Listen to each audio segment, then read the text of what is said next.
енді қиялына қарай. Бұл да тынысал жаттығуына қызды тербетеді. Балдар қызыға ойнайды. Айжұлдыз айтады, мынау мен тербетіліп жатырмын деп. Айжұлдыз осыны ойнадық біз, иә? Иә?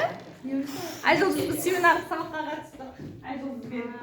Келесі, бұл да біз пайдаланып болғаннан кейін қоқысқа кететін дүние, бірақ мен оны балаларға осындай гусеница дейді, жұлдыз құрт ертегісін жасадым. Я, ертек тыңдаймыз ғой балдар? Я, қане енді тып-тыныш отырамыз, я? Ертегі тыңдаймыз. Томка не болды жан? Шөлдеді ма?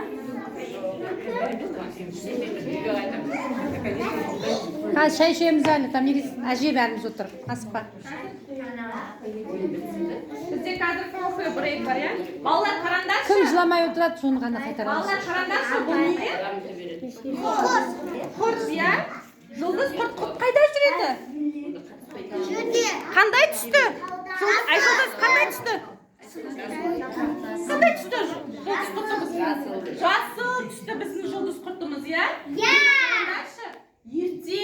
Ертеде, ешкі жүні бөртеде, ағаштардың арасында бізде мынандай кішкентай жұлдыз құрт өмір сүріпті. Я? Жұлдыз құрт азанда ұйқысынан тұрып, балалар қараңдаршы, не жейді? Вау! Не жейді? Алма жейді. Қараңдар, қандай түсті алма жеп тұр біздің жұлдыз? Қызыл түсті, я?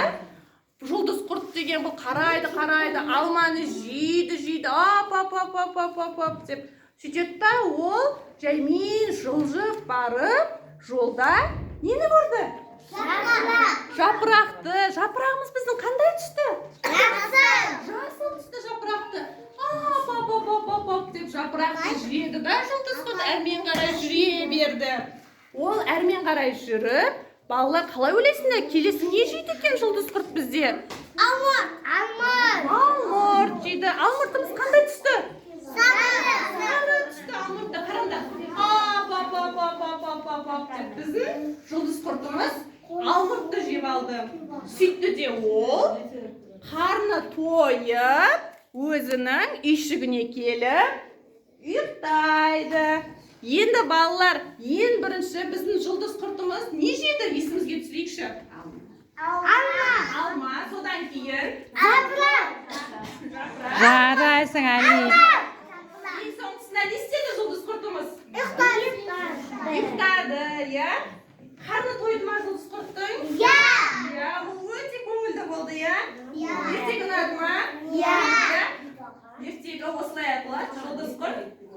Бұл да кәдімгі үйдегі нәскиді пайдаланып отырады. Мынау көзін мен кәдімгі не бар ғой? Таблеткалардың нелері бар ғой, соны қырқып алып, кеше күнде жасап қойғам. Алдында ойында жүрген ғой, соны жасап балаларға жұлдыз құрт деп ертегі қылып, бір не жасауға болады, үйде көрсетуге, логикасын, есте сақтауын, зейінін дамыту үшін баланың сөздік қорын көбейту мақсатында осылай үйде жасауға пайдалануға болады.